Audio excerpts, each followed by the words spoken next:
Olá, meus amados e queridos irmãos e amigos, um bom dia a todos, que a graça e a paz do nosso Senhor Jesus possa alcançar a você e a sua família nesta manhã de domingo, onde nos reunimos novamente de forma virtual para a preservação das vidas e para compartilhamento de mais uma mensagem de vida e de esperança. Eu gostaria nesta manhã de compartilhar com vocês um texto que se encontra no livro de Lucas, no capítulo 7. Nós vamos compartilhar a partir do verso 11. Nessa semana, mediante a esses números alarmantes de mortes que nós estamos tendo em São Paulo, fui em busca de um momento de intimidade, de oração, fui aos pés da cruz buscar a presença do Senhor em intimidade. E um dos textos que o Senhor tratou muito no meu coração nessa semana é esse que eu quero compartilhar com você. Lucas capítulo 7, a partir do verso 11. O texto proposto para a nossa leitura desta manhã diz o seguinte: Logo depois, Jesus foi com os seus discípulos à cidade de Naim, e uma grande multidão o seguiu.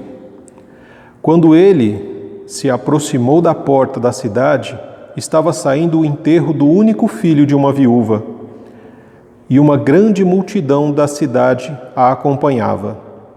Quando o Senhor a viu, sentiu profunda compaixão por ela. Não chore, disse ele. Então foi até o caixão, tocou nele, e os carregadores pararam. Jesus disse: Jovem, eu lhe ordeno, levante-se.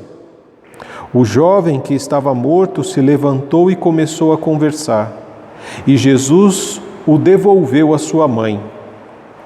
Grande temor tomou conta da multidão que louvava a Deus, dizendo: Um profeta poderoso se levantou entre nós, e hoje Deus visitou o seu povo. Essa notícia sobre Jesus se espalhou por toda a Judéia e seus arredores. Aparentemente um texto tranquilo como qualquer outro, se visto de forma rápida, sem observar os detalhes, sem parar para realmente refletir naquilo que estava acontecendo, sem nos colocarmos na cena. Essa é apenas mais uma leitura, simples como qualquer outra. Mas o nosso objetivo não é esse, não é fazermos uma leitura rápida, mas é nos debruçarmos por um instante. É realmente olharmos não apenas com olhos físicos, mas com olhos espirituais para este texto que Lucas compartilha conosco. Lucas, que era um médico, ninguém melhor do que ele para falar sobre esse primeiro milagre da ressurreição. Alguém que foi ressuscitado por Jesus. Em outros lugares das Escrituras, nós vemos que Jesus também fez outros milagres públicos, porém, esta é a primeira vez que Jesus ressuscita uma pessoa, que Jesus opera o milagre da ressurreição. Posteriormente, nós encontramos Jesus lá no capítulo 8 de Lucas, ressuscitando a filha de Jairo. E lá em João, no capítulo 11, nós vemos ele ressuscitar Lázaro, o seu amigo, aquele por quem a palavra diz que Jesus chorou.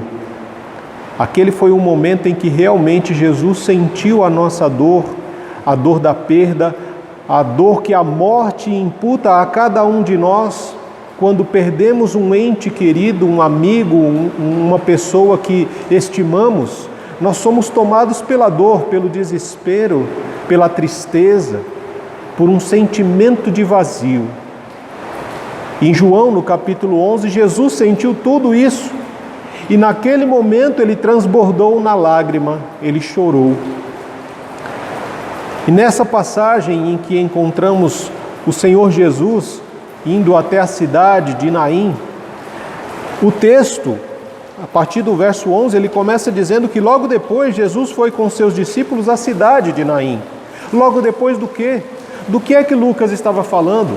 Lucas, se olharmos a partir do capítulo 1, do capítulo 7, verso 1, nós vemos que Jesus vinha passando por várias cidades, e dentre elas a cidade de Cafarnaum.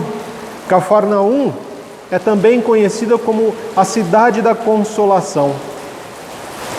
Lá na cidade da Consolação, em Cafarnaum, Jesus teve um encontro com um centurião romano, e Jesus ficou admirado com a fé que ele encontrou naquele homem.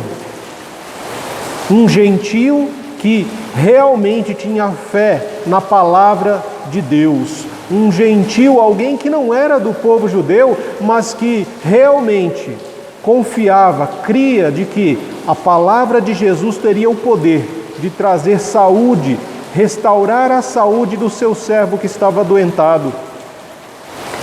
É muito interessante porque no verso 9 do capítulo 7, diz que quando Jesus ouviu as palavras desse centurião, Jesus ficou admirado. E somente em 2 momentos das Escrituras, nós vemos uma descrição de que Jesus ficou admirado com alguém, com uma atitude dos seres humanos. A primeira passagem é essa. Em Lucas, no capítulo 7, no verso 9, Jesus fica admirado com a fé que ele encontra naquele centurião romano, naquele gentio. A outra passagem que fala de um momento em que Jesus também se admirou se encontra em Marcos, no capítulo 6, verso 6, quando Jesus fica admirado, mas com a incredulidade, a falta de fé do povo de Nazaré. Por isso Jesus não pôde fazer muitos milagres na sua cidade natal, porque as pessoas não criam no poder de Deus, as pessoas não estavam realmente crendo de que Jesus tinha o poder para fazer milagres e maravilhas acontecerem. Saindo de Cafarnaum, porque Cafarnaum, apesar de ser a cidade da Consolação, não era o único lugar que necessitava de consolo, não era o único lugar em que pessoas ansiavam pelo consolo de Deus. Quando Jesus sai de Cafarnaum e vai numa caminhada de um dia, aproximadamente 30 quilômetros, mais ou menos, 30, 34 quilômetros de Cafarnaum, Jesus tem um dia de caminhada, seguido por uma grande multidão, que vinha ouvindo os seus ensinamentos, que vinha desfrutando dos seus milagres e que queriam cada vez mais ver o Filho de Deus em ação. Essa multidão seguia Jesus juntamente com os discípulos numa caminhada que durou um dia. E quando Jesus chega ao final desta caminhada, ele chega à cidade de Naim. E é interessante, porque o Warren Wiersbe, quando ele diz a respeito dessa chegada de Jesus à cidade de Naim, ele faz uma descrição em seu comentário, dizendo que ali se encontraram 2 grupos. A caravana da vida se encontra com a caravana da morte. 2 filhos únicos se encontram. Jesus, o Filho unigênito do Pai, que estava vivo, mas que estava também destinado à morte, se encontra com o jovem filho da viúva, que estava morto, mas que estava destinado também à vida. O encontro de 2 sofredores, a viúva que havia perdido seu filho e Jesus, o servo sofredor. Um grande encontro na porta da cidade, a porta da cidade, como é descrita aqui, a porta da cidade era o lugar do encontro das famílias, era o lugar onde eles marcavam encontros entre eles para dialogar, para conversar, mas deste dia específico foi o encontro dessas 2 caravanas, a da vida e a da morte. E no momento em que essas caravanas se encontram, esses grupos se encontram, nós aqui podemos realmente contemplar, né? Eu acho que a palavra real para nós seria essa contemplação daquele momento, dos acontecimentos, através dos olhos de Lucas, através do que Lucas nos escreve. Nós podemos olhar, observar, contemplar esse grande encontro.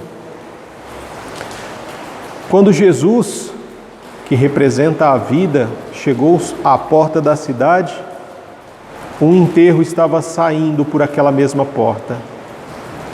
E ali nós vemos o quê? A primeira coisa, o primeiro ponto que eu quero destacar desse texto, deste encontro, é a compaixão. O Deus que habita no sofrimento humano. É a primeira coisa que nós vemos aqui. Um Deus que habita no sofrimento humano. Porque Jesus, quando ele está diante daquele funeral que vem ao seu encontro, ele observa todas as pessoas, ele observa que vem uma grande multidão seguindo aquele caixão, e ao observar todas aquelas pessoas, ele vê que existe um sofrimento real e verdadeiro em cada uma daquelas pessoas. Mas existe alguém no meio da multidão que tem um sofrimento indescritível. E esse alguém é a viúva, é a mãe, é aquela mãe que está perdendo o seu único filho. Jesus, ao olhar para aquela mulher, ele vê não só a mulher naquele momento, naquele único momento de dor e sofrimento, mas ele vê a história daquela mulher, o que estava por trás da vida, das lágrimas daquela mulher, do desespero daquela pessoa. E também vê os olhos daquela mulher no presente e também no futuro. Porque se nós pararmos para observar, amados, a palavra, o Lucas, ele nos escreve dizendo que era o jovem filho de uma viúva. E nós encontramos um grande problema aí, porque ser viúva no primeiro século era algo extremamente difícil. Não sei se você já observou em várias passagens das Escrituras, quando se faz uma contagem do povo, eram contados apenas os homens. As mulheres, as crianças abaixo de 12 anos, os escravos e os animais não eram contados. E então o que nós vemos? Quando vemos, por exemplo, Jesus fazendo a multiplicação dos pães, a palavra diz que haviam ali, num primeiro momento, 5.000 homens, num segundo momento, 4.000 homens. Não se fala das mulheres, não se fala das crianças, não se fala dos escravos ou dos animais que também poderiam estar ali. Então, quando nós imagina uma mulher que é casada, ela já não é contada entre o povo. E uma mulher viúva? Porque quando uma mulher ela se tornava viúva, não tinha ninguém que a sustentasse. Era uma responsabilidade dela buscar em uma sociedade totalmente patriarcal o seu sustento, buscar o respeito das pessoas. A igreja ainda não estava estabelecida nesse primeiro século, nesse momento aqui em que nós lemos o texto. Tanto que posteriormente, depois da ressurreição de Cristo, em que a igreja realmente começa a se fortalecer, depois do Pentecostes, uma das funções principais da igreja era cuidar dos órfãos e das viúvas, que eram exatamente duas categorias da sociedade realmente desprezadas, deixadas de lado. E quando nós observamos esta mulher, Jesus olha para ela e vê que ela é uma viúva. Ela não é o primeiro enterro desta mulher, não é o primeiro momento em que essa mulher estava sofrendo. Ela já havia enterrado o seu marido, o seu coração já havia passado pela dor de perder o seu companheiro de caminhada, alguém com quem ela compartilhava sonhos, anseios, compartilhava o dia a dia, compartilhava o fruto da vida, que foi o nascimento do seu filho, o seu único filho. O marido já havia sido enterrado e agora o seu único filho estava num caixão. E naquele caixão não estava sendo enterrado apenas um jovem, filho de uma viúva, mas estava sendo enterrado ali também os sonhos desta mulher, o cuidado desta mulher, os planos, o respeito, as esperanças de uma pessoa estavam todas ali, depositadas naquele caixão. Porque o filho era exatamente, principalmente na cultura judaica, era exatamente o filho quem iria prover o alimento para o lar na falta do seu pai. Era o filho quem iria prover o cuidado para os pais, para a mãe no caso, na ausência do pai. Era o filho quem iria realmente sair em busca do pão de cada dia para trazer para o lar da sua mãe. O respeito desta mãe era manifestado pelo caráter, pela vida deste filho. E agora o filho estava morto. E Jesus, enxergando tudo isso, ele vê que não era apenas um momento, mas era uma vida de sofrimento, era uma vida de dor, uma vida de perdas, uma vida de angústias que estavam representados naquele momento.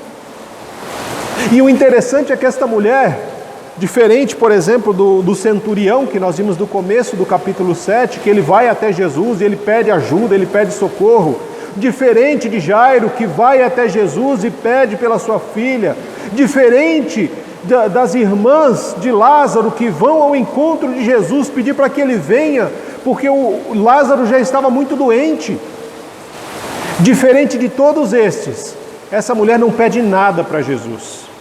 E talvez você fique pensando, poxa, mas por que ela não pediu nada? Por que ela não falou com Jesus? Nós não vemos essa mulher proferir uma só palavra em todo o texto, porque ela não tinha forças, ela não tinha palavras para dizer nada. Essa mulher estava tomada pela escuridão, essa mulher estava rodeada pela morte, esta mulher estava totalmente mergulhada no sofrimento, na angústia, na aflição, na amargura da vida, que não tem sido fácil para ela. E mesmo diante de Jesus, ela não consegue orar, ela não consegue falar, ela não consegue pedir ajuda, ela não consegue clamar por socorro. E quantas vezes nós nos encontramos assim? Quantas vezes o nosso coração é tomado de tamanho desespero que não conseguimos orar?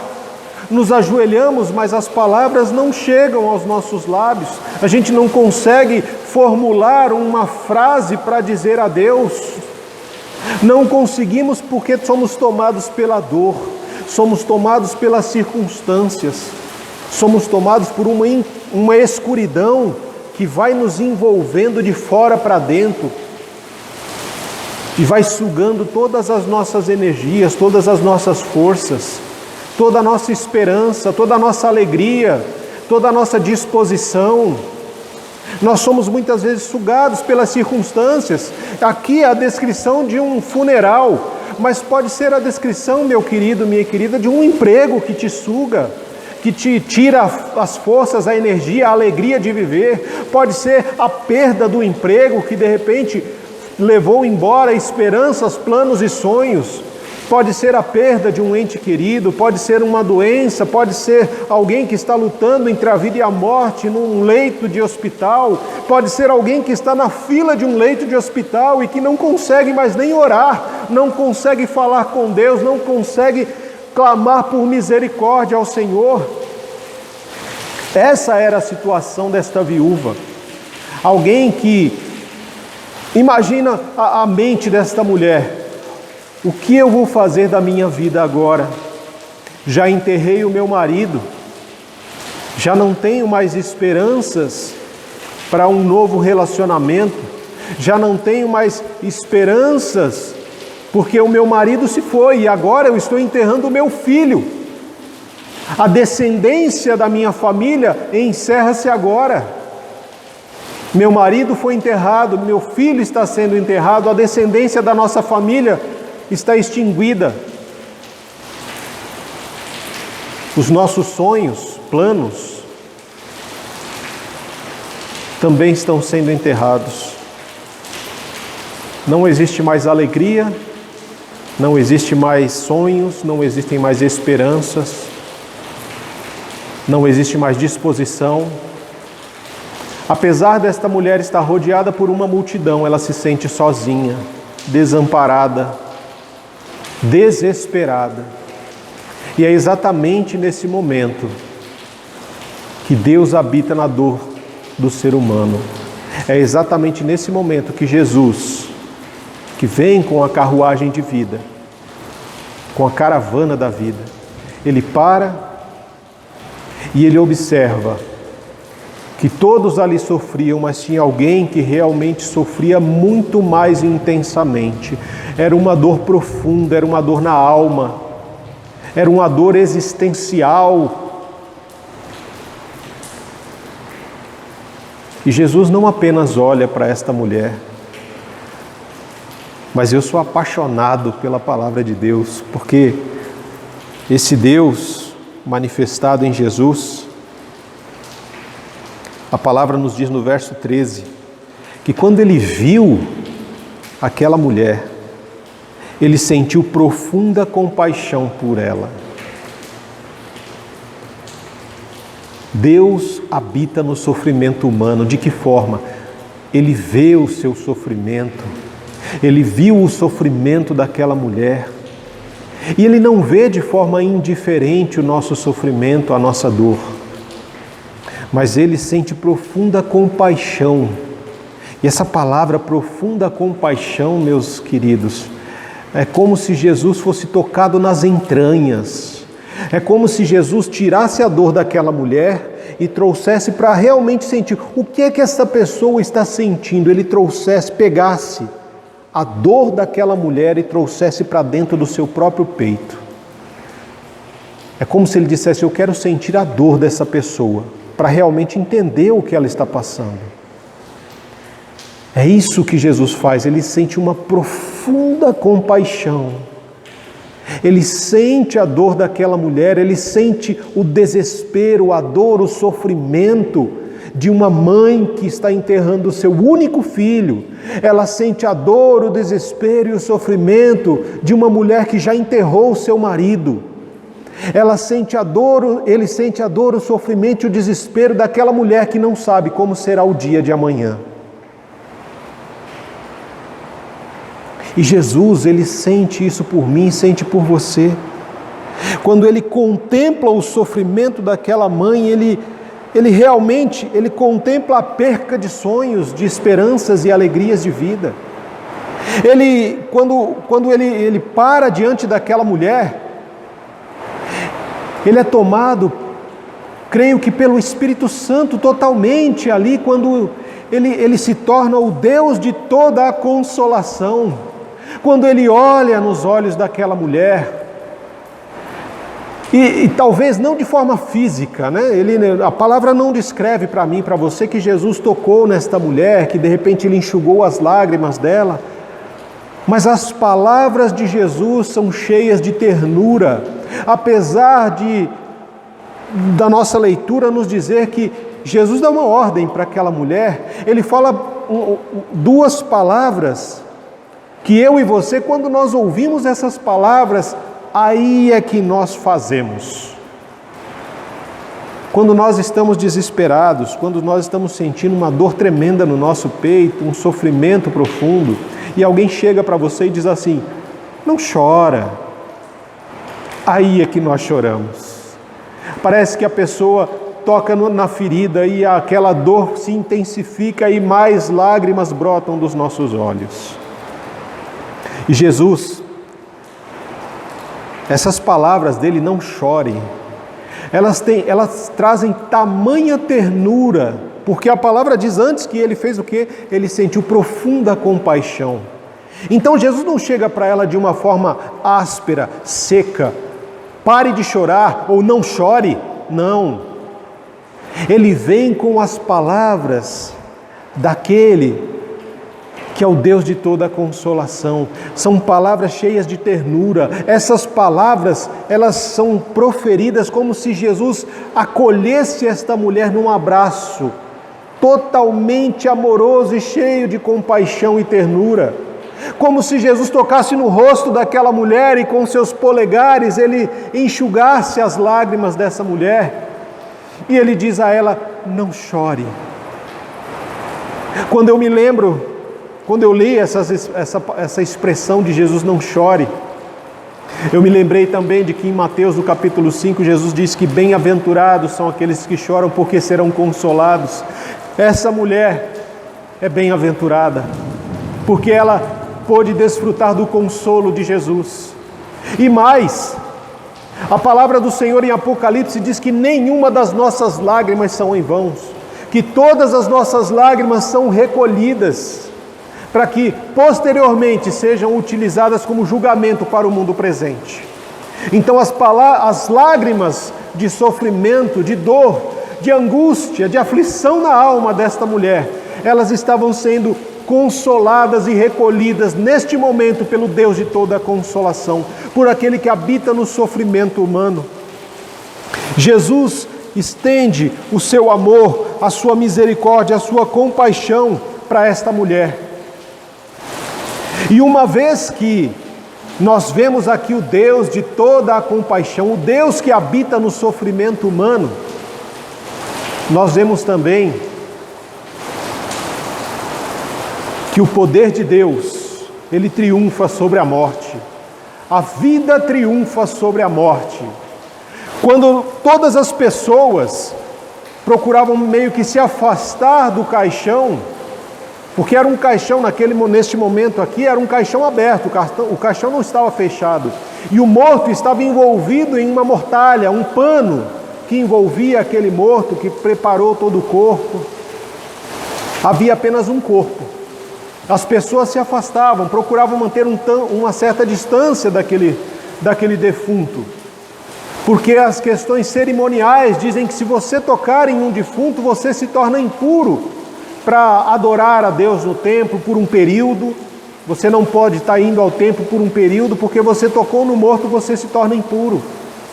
Era assim que funcionava nesse tempo, nos tempos de Jesus aqui, as questões cerimoniais.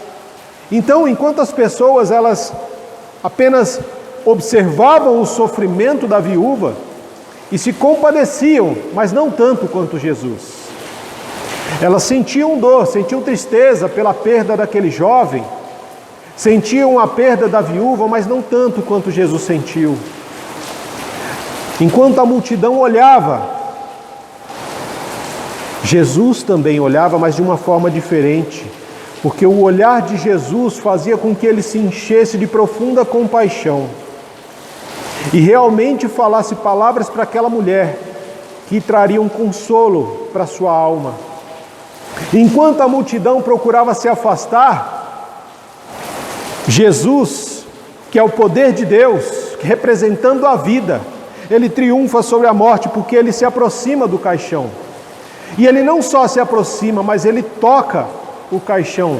O que todo mundo não fez, o que ninguém da multidão fez, Jesus fez. Ele tocou no caixão.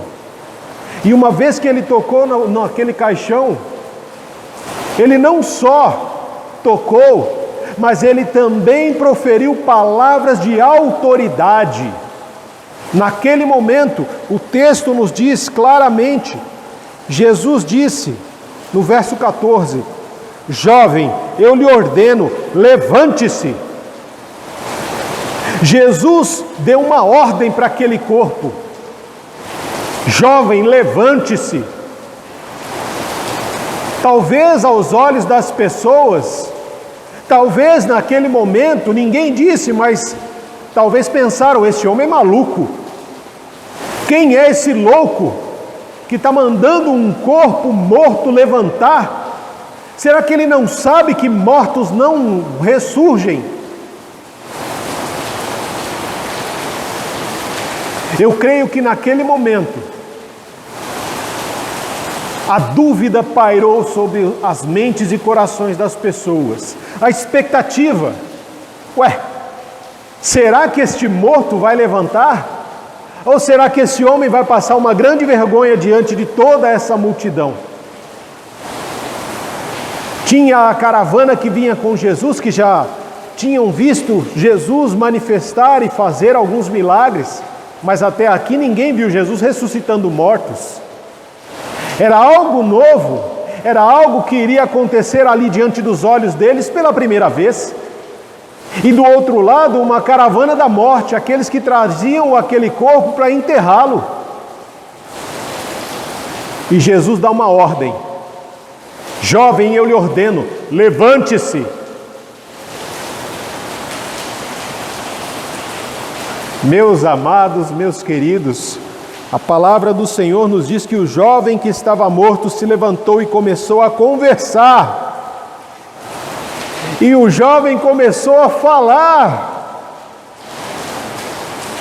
A morte não tem a última palavra, Jesus tem a última palavra.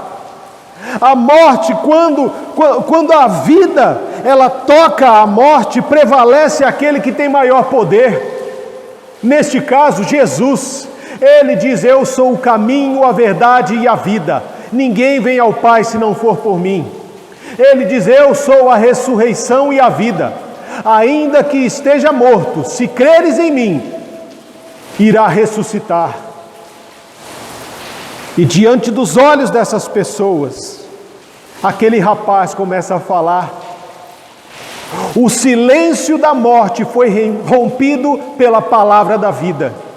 Jesus é a palavra da vida. Jesus é a palavra de Deus encarnada, que andou nesta terra, que sentiu compaixão profunda pelo sofrimento humano. Jesus é este que habita o sofrimento humano. Jesus é este que aprende o que é o sofrimento na prática.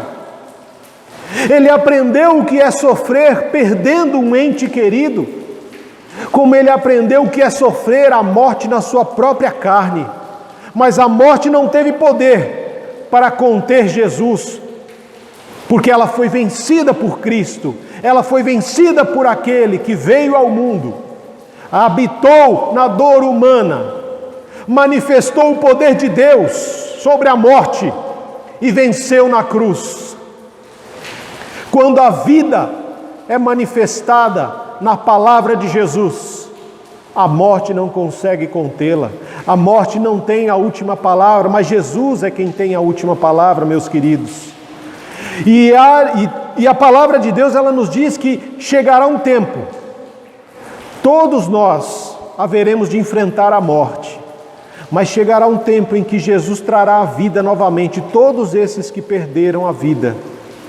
Todas essas pessoas que têm perdido a vida dia após dia, vítimas da Covid, vítimas de câncer, vítimas de infarto, vítimas do abandono, vítimas da fome, vítimas de doenças, vítimas de suicídio, vítimas de todas as coisas que afetam a humanidade.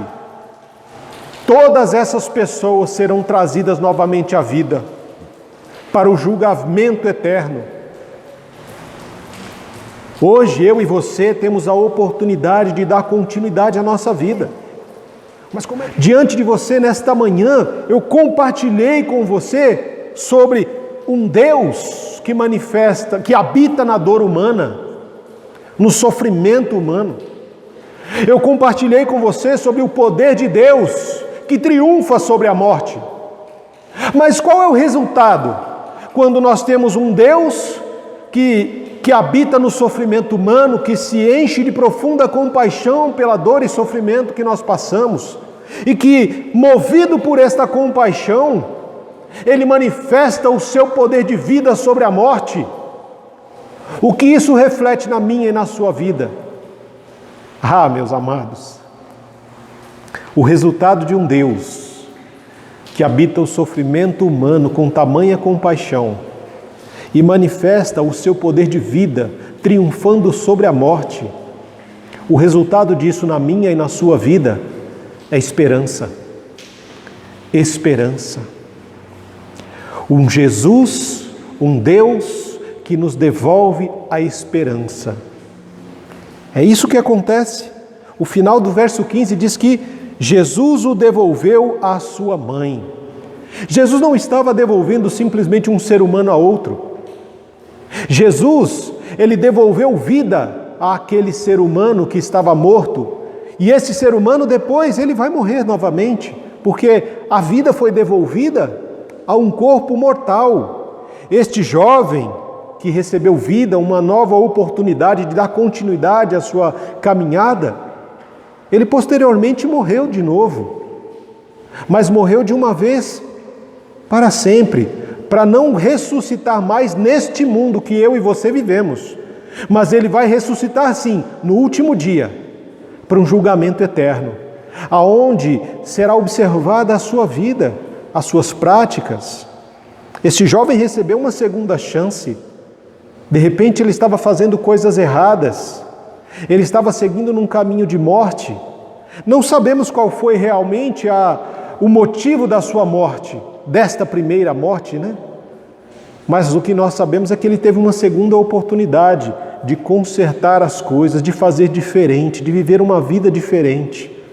Nós vemos um Jesus que traz esperança àquela mulher, porque ela não foi, como eu disse, não foi só um ser humano que foi devolvido a outro, não foi só um jovem devolvido à sua mãe, foi o filho que foi devolvido à sua mãe, que era viúva. Foram os sonhos daquela mulher que foram restaurados. Foi a descendência da família daquela mulher que foi devolvida. Foi o dia de amanhã, a certeza do amanhã, do dia de amanhã, que foi devolvida a esta mulher viúva numa sociedade patriarcal. Tudo bem que a minha, a sua, a nossa esperança, nós sabemos, ela precisa estar em Deus. Como diz o Salmo 42 e 43, muitas vezes a nossa alma, ela está triste, está abatida, ela está indisposta, ela está aflita, ela está angustiada com as circunstâncias que nós vivemos. E aí o salmista do Salmo 42 e 43 vem nos dizer, olha, por que você está abatida, alma? Porque você colocou a sua esperança no lugar errado. Você colocou a sua esperança naquele que morreu. A viúva colocou a esperança no filho que morreu. E agora ela entende que a esperança dela deve estar em Jesus, porque Jesus é o Deus que habita no sofrimento humano. Jesus é o Deus, é o poder de Deus que triunfa sobre a morte. Jesus é aquele em quem nós temos esperança de vida e vida eterna, vida plena, vida abundante. É em Jesus que nós encontramos isso. Esse Jesus, ele devolve a esperança a esta mulher. Esse Jesus devolve o filho que havia se perdido, devolve o primogênito desta mulher, o único filho que ela tinha. Foi devolvido a ela, mas não foi apenas a esperança desta mulher que Jesus devolveu, mas foi a esperança daquela multidão que estava vindo com aquela mulher para enterrar o filho que foi ressuscitado. Essa multidão foi tomada por tamanho temor, por grande alegria. O temor, meus amados, é quando nós estamos diante de algo que nós não conhecemos e somos atraídos por tamanha beleza. Aquele povo foi atraído pela beleza de Cristo, daquele que tem as chaves da vida e da morte nas suas mãos. Esse povo foi atraído por aquelas palavras de autoridade, de poder, por aquele que tem um poder maravilhoso manifestado na sua palavra. Este povo reverenciou o Cristo que habita no meio do povo. Este povo foi cheio, foi tomado de tamanha esperança novamente. E um povo que é cheio de esperança, um povo que recebe a esperança novamente no seu coração, eles recebem também o reino de Deus, porque é um povo que é tomado por tamanha alegria. Aquele povo que estava vindo para fora da cidade, era uma caravana de morte, uma caravana fúnebre. Eles são tomados pela esperança, eles são tomados pela alegria da vida que se manifesta no meio deles, e eles trocam o seu choro por alegria, eles trocam os choros e os lamentos de um funeral pela alegria, pelo louvor, pela dança de uma grande celebração de vida, que é o que Jesus fez. E é isso que nós entendemos aqui, meus amados, é isso que está diante dos nossos olhos. Um Deus que renova a esperança de um povo, um Deus que devolve a esperança, que devolve a alegria, que devolve o louvor aos lábios daqueles que estavam chorando pranteando um defunto, agora celebram a vida, a ressurreição. Um povo que foi visitado por Deus. Olha que lindo esse texto, amados. O final do verso 16. Hoje, um profeta poderoso se levantou entre nós e hoje Deus visitou o seu povo. Esse povo ainda não tinha a noção de que eles estavam diante do próprio Deus encarnado em Jesus Cristo. Por isso chamavam Jesus de apenas um grande profeta, porque em tempos atrás, eles comparavam Jesus com grandes profetas, como Elias, que trouxe também à vida o filho da viúva. Eles comparavam Jesus como sendo também um novo Moisés, semelhante a Moisés, porque a palavra diz que haveria de vir um homem que seria semelhante a Moisés, e esse seria o Messias, o ungido de Deus, o Cristo, aquele que haveria de realmente estabelecer o reino de Deus no meio do povo. Diante de tamanha esperança, júbilos de alegria, brados de louvor, este povo rompe com a tristeza, rompe com a morte, rompe com os funerais e celebra naquele momento a vida, a alegria, o transbordar, o encher da presença de Deus ali, uma visita de Deus. Deus visitou o seu povo. Olha que coisa maravilhosa, coisa linda. Nesse momento Deus está visitando o seu povo através desta mensagem. Você está recebendo a visita de Deus no seu coração, na sua casa, no seu lar. Deus está querendo adentrar a sua vida para trazer alegria, para restaurar a sua esperança, para transbordar em você da presença dEle por meio do Espírito Santo. Deus está visitando o seu povo nesta manhã, Deus está manifestando o seu poder, e uma vez que o povo de Deus recebe uma visita inusitada, inesperada, uma visita santa, uma visita poderosa da sua palavra manifestada no Espírito Santo de Deus, o povo de Deus toma coragem, o povo de Deus se enche de disposição para louvar a Deus com as suas vidas, para anunciar os feitos maravilhosos de Jesus. O que Jesus fez na sua vida, o que Jesus fez na sua casa, o que Jesus fez na vida dos seus familiares, o que Jesus fez, está fazendo e vai continuar fazendo em mim e através de mim, em você e através de você, em nós e através de nós, porque a palavra também nos diz que aquele que começou a boa obra, ele é fiel e justo para completá-la até a volta de Cristo Jesus. Verso 17 é exatamente a consequência de um povo que foi visitado por Deus. A notícia sobre Jesus se espalhou por toda a Judéia e seus arredores. Quando nós recebemos uma visita de Deus, seja por meio de uma palavra ministrada como essa que você está recebendo hoje, seja pela ligação de um irmão, de uma irmã, seja por uma visita de alguém que amamos. Nesse momento as visitas, elas devem ser também suspensas por uma questão inclusive de amor. Uma manifestação de amor é deixar de visitar também neste momento, fisicamente. Mas o fato de você não poder ir fisicamente não te impede de mandar uma mensagem, de fazer uma ligação, de gravar um vídeo orando por uma pessoa, ou de gravar um vídeo compartilhando da palavra que Deus tratou no seu coração e você compartilhar com a sua igreja, você compartilhar com a sua família, com os seus irmãos. Nada te impede de estar conectado com o próximo, conectado com Jesus.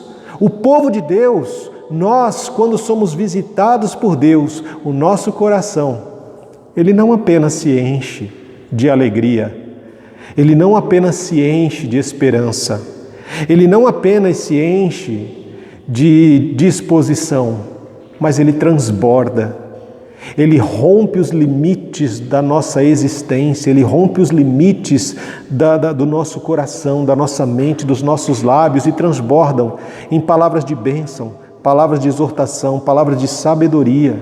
Porque uma vez que nós somos visitados por Deus, uma vez que o Deus que habita o sofrimento humano, se enchendo de profunda compaixão, Ele manifesta o seu poder de vida e triunfa sobre a morte.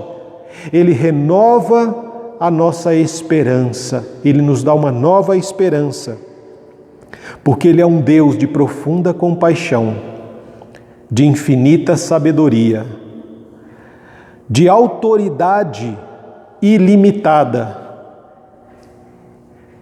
e de um poder maravilhoso. Esse é o Deus que nós servimos.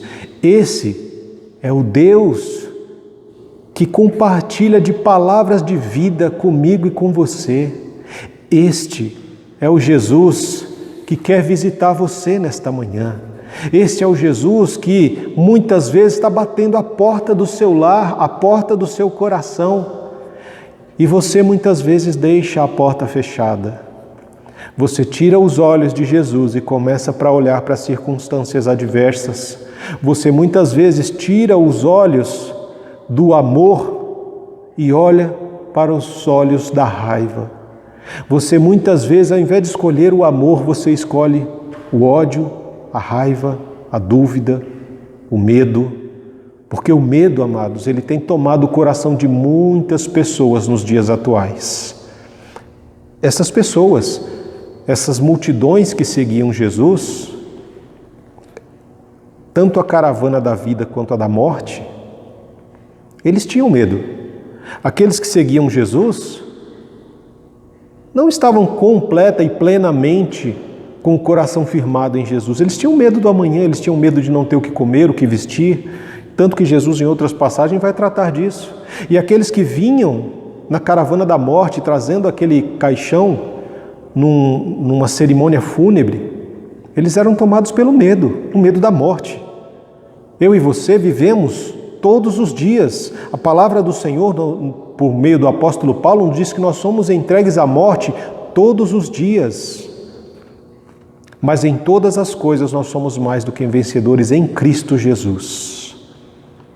Então, se você ouviu esta mensagem até aqui, se você realmente compreendeu que esta mensagem é uma visita de Deus para você, para o seu coração, para o seu lar, para a sua família nessa manhã, se você compreendeu que uma vez que o seu sofrimento ele não é único, não é exclusivamente seu, mas é um sofrimento que Jesus também sente. Jesus sente o seu sofrimento, Jesus sabe a sua dor, Jesus sabe o seu desespero, Jesus sabe por que você estava chorando nas últimas noites sem dormir, Jesus conhece a sua ansiedade, o seu desespero, mas Ele te convida a lançar sobre Ele toda a sua ansiedade, todo o seu medo, todo o seu desespero, porque o verdadeiro amor manifestado no Cristo, Ele lança fora todo o medo.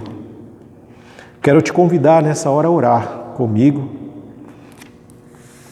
curvando a sua cabeça. Se você puder se ajoelhar aonde você está, se você não puder também não tem problema, mas que o seu coração, ele realmente se prostre nesse momento, que você realmente sinta o temor de Deus no seu coração, porque este tem poder sobre a vida e sobre a morte.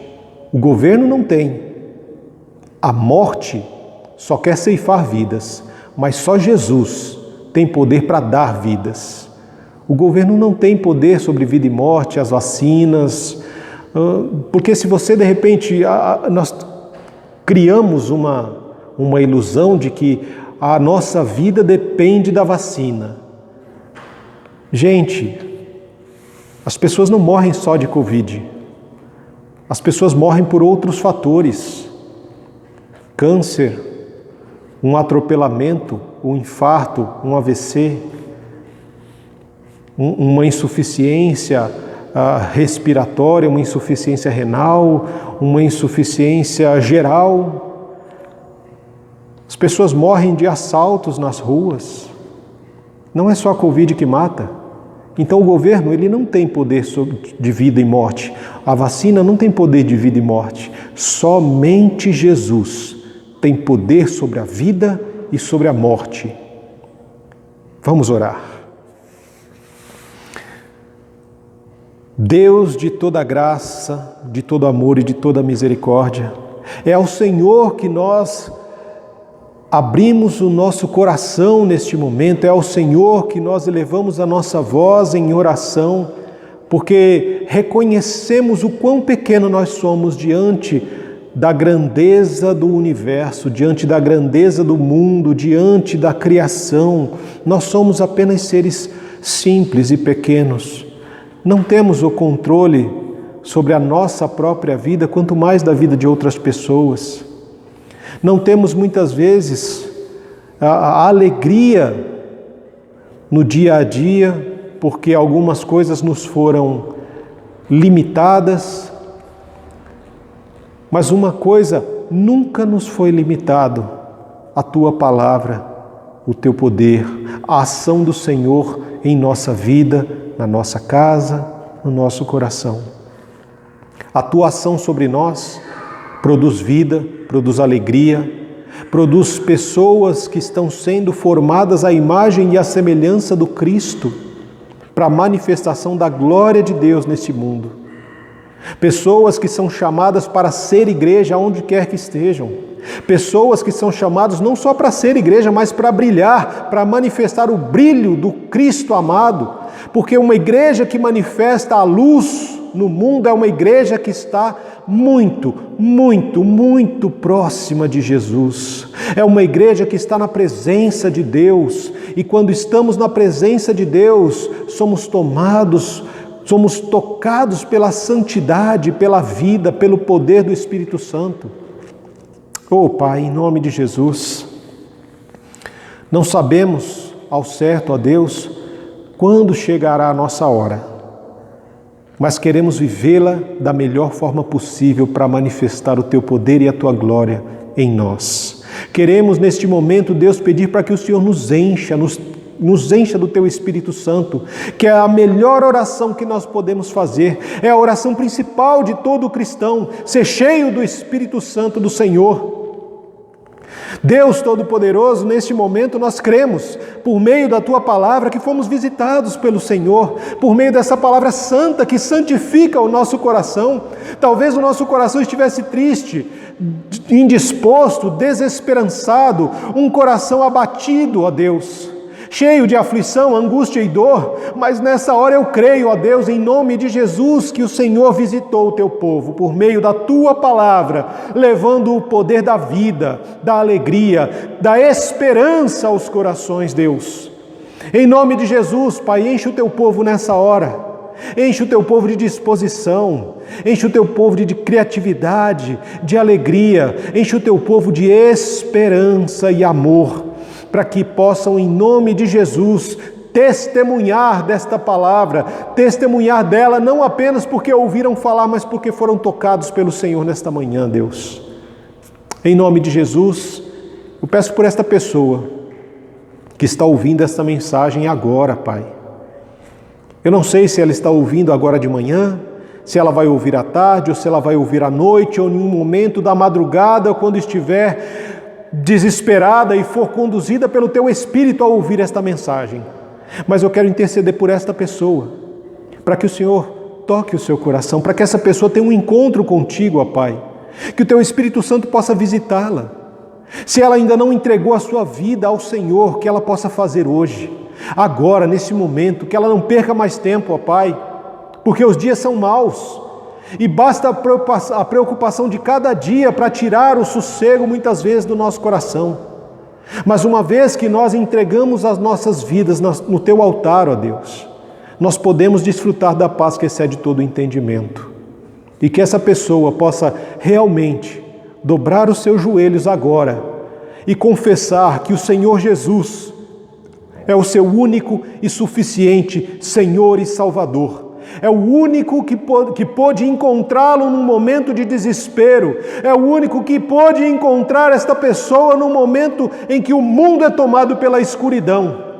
Esta pessoa pode receber, o Senhor estende a mão neste momento para tomar esta pessoa nas tuas mãos, para elevá-la acima das tempestades, acima da dor, acima do sofrimento, porque o Senhor habita o sofrimento humano e nos ajuda a atravessar este sofrimento com compaixão profunda, mas o Senhor não nos deixa no sofrimento, porque o Senhor manifesta o teu poder de vida, triunfando sobre a morte, triunfando sobre a depressão, a angústia, a ansiedade. E uma vez que o Senhor manifesta o teu poder em nossa vida, nós somos cheios do Espírito Santo, nós somos cheios de esperança e podemos realmente transbordar da presença do Senhor para abençoar todos aqueles que estão ao nosso redor. É no amor de Deus, na graça de Jesus Cristo, nas consolações e na comunhão do Espírito Santo, que eu abençoo a você que me ouve nesta manhã e a sua família, para a glória do nome de Jesus. Amém, amém e amém. Que Deus nos abençoe, nos guarde e nos proteja em mais um dia, em mais uma semana, e até que Ele volte para nos buscar, ou que Ele nos chame para a presença dEle. Boa semana, Deus abençoe a vocês.